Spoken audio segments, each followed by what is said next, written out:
Welcome back to the Cossy Arsenal podcast. My name is Cossy. Welcome back to a brand new video. I've just rewatched the whole Arsenal game, and I think these are the 5 things we take away from that beautiful performance against Bournemouth. Easy win, very good victory, 3-0, but there are some key points that Mikel Arteta has to address, especially in the summer, if we are going to challenge Man City next season, but also if we are going to dominate football in England for the next 5 years. Hit that like button, subscribe to the channel as well. Let's dive into my point number 1, and that is Victor Gyokeres is a must for me. And I've looked at all the strikers that we are linked with. I've looked at all the statistics around strikers in Europe right now, especially those that are available. Arsenal must go out there and sign a striker. The number of chances that we created yesterday, and I said this in my match reaction, Arsenal could have easily won that game 10-0 only at half time. And we saw it with Manchester City against Wolverhampton Wanderers yesterday, with Erling Haaland scoring a hat-trick at half time. That is the major reason why Gyokeres is my number 1 target. And that's the major reason why Victor Gyokeres is a must at Arsenal. You cannot have such chances going against Man City.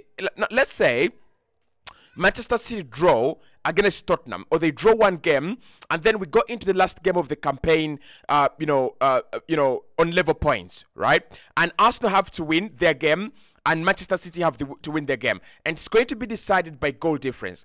Who do you think has a bigger chance and a better chance of scoring 5 goals on the last day? It is Manchester City. They've got a goal machine. Erling Haaland, somehow he comes on in the Nottingham Forest game, and boom, he gets a goal. And yesterday, 4 goals. So this guy has just, woken up and scored 4 goals in the title race, in the title running. That's the reason as to why Pep Guardiola signed him. That's the reason as to why you've got to go and sign a player like Victor Gyokeres, because he is a prolific striker. He's a prolific finisher. He's one of those strikers out there right now that are getting his numbers, right? Now, I do not care if he has played 1 season at the top. Really, I do care about that. But at the moment, let's look at his prolific finishing. Let's look at his his ability. And I think that is what Arsenal don't have right now. I'm sorry, Kai Havertz is one of the best players in the Premier League right now, but he needs a finisher. If you take attention away from Kai, he's going to be a much better player. If you take the attention away from him, and defenders are not just looking at him, they're looking at another player, I think we can afford to have a very quality front 3. So for me, guys, the chances that we didn't bury yesterday, Manchester City buried theirs. Can you imagine that Arsenal scored 3, and then Manchester City later on still took a deficit on our goal difference by scoring 5 and conceding 1? So for me, it's a must now. Arsenal must go out there in the market, sign a striker, and it's a results business, like Mikel Arteta always says. Victor Gyokeres is in the business of scoring goals, and he can get you that, those results. Arteta's domination is my second point, and I think everyone will agree with me on the channel that yesterday we saw one of the most dominant performances, in Arsenal's history in the first 30 minutes of the game. Mikel Arteta, when he was asked about controlling games, right, when he had just come in as a manager, he said, I don't want to control games. I want to dominate. I want to suffocate teams. I want to have 100%, total domination. And we saw that against Bournemouth. Actually, when I was watching the Manchester City game, I only watched the first half because it was a shambles from Wolves. The commentator said something very interesting. He said, Man City have done the job by scoring 3 goals at halftime. Arsenal did their job even before scoring a goal. So when we came against Bournemouth, it was about domination. It was about not allowing them to breathe, and we were unlucky for us not to get at least 1 or 2 goals early in the game. Very, very unlucky, right? Trossard 2 blocked shots, Saka 2 blocked shots, Odegaard 1 blocked shot. I think Kai Havertz 1 blocked shot as well. So Bournemouth were in the business of blocking shots against Arsenal. I don't know what kind of team they are. I mean, blocking shots. Seriously, is that a strategy that you think works? And of course, the goalkeeper was absolutely tremendous, blocking one from Thomas Partey and blocking one from Declan Rice as well. But the point is, we know now how Mikel Arteta wants to play. We know his strategy. We know his philosophy.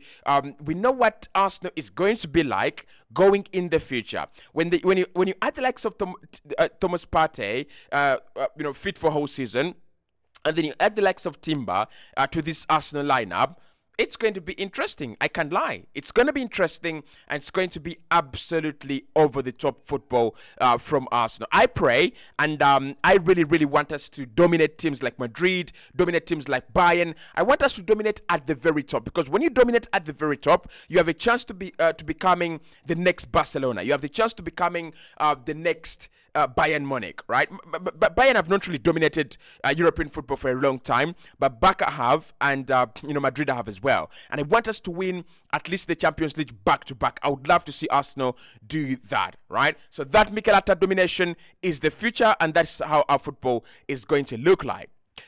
Trossard is our best finisher, and this is coming from the best Gabriel Martinelli fan on the globe, on the planet, and also in the solar system. Gabriel Martinelli, for me, is Arsenal's most clinical finisher. And you remember that we have had talks of Gabriel Martinelli becoming a number 9, Gabriel Martinelli becoming, a centre forward. Obviously, that's not going to happen, because if you make him a centre forward, you're actually losing the best attributes of his game, which are taking on players, and that direct approach and that piercing run that he has as part of his game. But Leandro Trossard right now, among all the players in form, he's Arsenal's best finisher. That finish from Rice, that finish from the Declan Rice ball, fantastic. Now, make no mistake, Declan Rice's ball is £1 million, £1 million worth. But the finish is £1 million better, because he just digs it into that space on the other side of the goal, and the goalkeeper Travers, despite the fact that he had a very good game, had no chance. Absolutely had no chance. So for me, Trossard, again, it's gonna be a big question for Mikel Arteta. Does he now start every game over Gabriel Martinelli? I thought Martinelli was again below par for me in that game. He was below par. He's my guy, he's my boy, and I will give him credit when he deserves. He didn't deserve any credit, and he doesn't deserve any credit in the last 3 games. Got a clear chance against, I think it was Wolves, didn't bury it. Got a clear chance against Chelsea, didn't bury it. Did he get a clear chance against Tottenham? I'm not really sure. And then yesterday, he's running through 1v1 on goal, and then he doesn't bury it. I thought those are the kind of balls that he actually thrives on. The through balls that actually, let him in. But anyway, Trossard, at the moment, he must start against Man United, and he must start against Everton. You've got to reward him. And if he has another good pre-season, let him start every game ahead of Gabriel Martinelli. Honestly, right? Until Gabriel Martinelli is worth getting back into the starting 11, until Martinelli is worth starting each and every game, Trossard must be Arsenal's starter. I love the guy. He is absolutely over the moon these days. He is absolutely producing moments of quality and moments of magic right at Arsenal. Rice is world class. We've talked about this in the last 2 videos we've put out. So it's not about the game now. It's about the player. And investing £105 million in Declan Rice, that could have been Mikel Arteta's best decision ever as a young manager. So we've criticized him a lot, Mikel. He's signing players that have not worked at times, and he's making decisions that are costing the team at times. But when it comes to signings, when it comes to Declan Rice, when it comes to signing the most expensive English player of all time, he got that one spot on. Listen, Rice, is he a number 6? Is he a number 8? Time will tell. It's only time that is actually going to tell. We cannot tell at the moment. But what we can tell is he is a world-class prodigy and he is a world-class player right now. So if I was to mention three players that are world-class at Arsenal, I would say Declan Rice, end of story. I mean, Odegaard is knocking on the door. Saliba is knocking on the door. Saka, you can say, is an elite footballer with an elite mentality. But for me, Declan Rice is the one Arsenal player that would get into any team out there. I think when you think about Saliba, you think about Virgil van Dijk at Liverpool.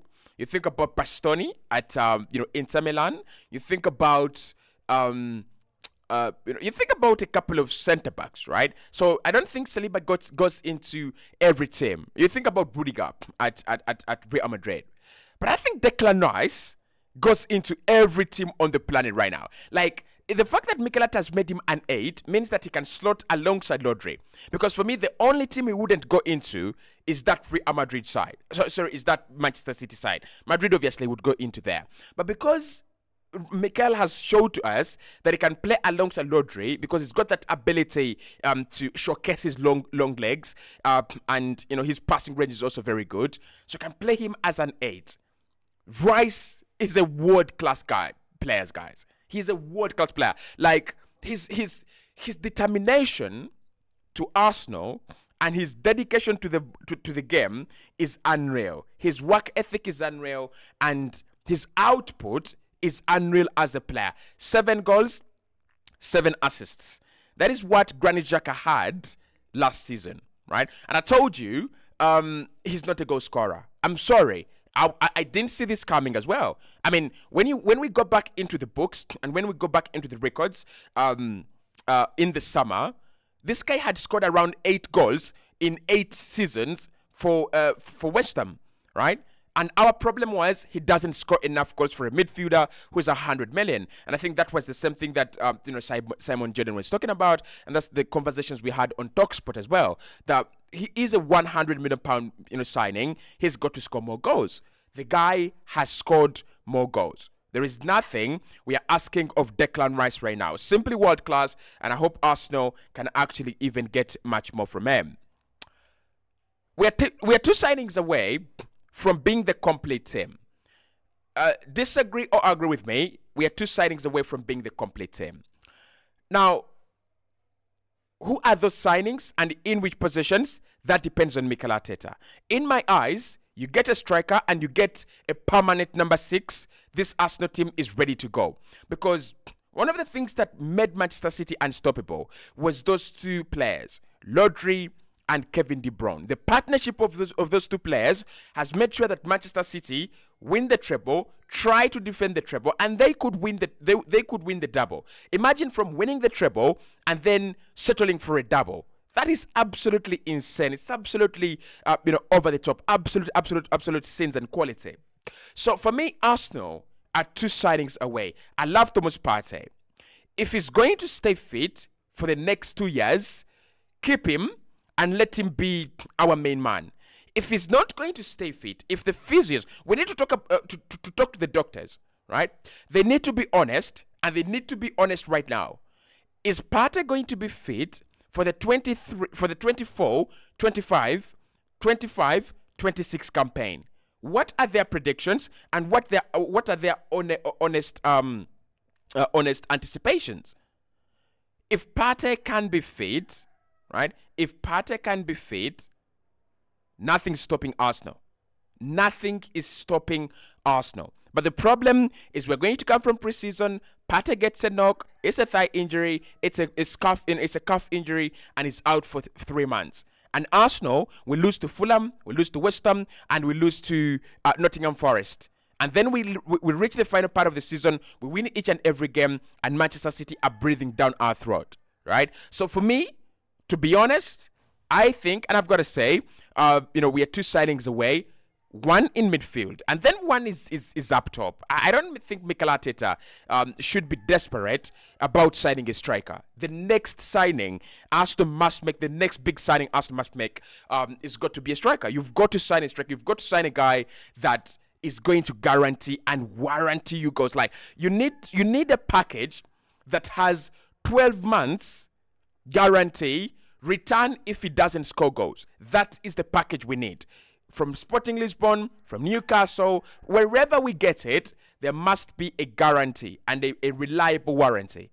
Return in 12 months, exchangeable.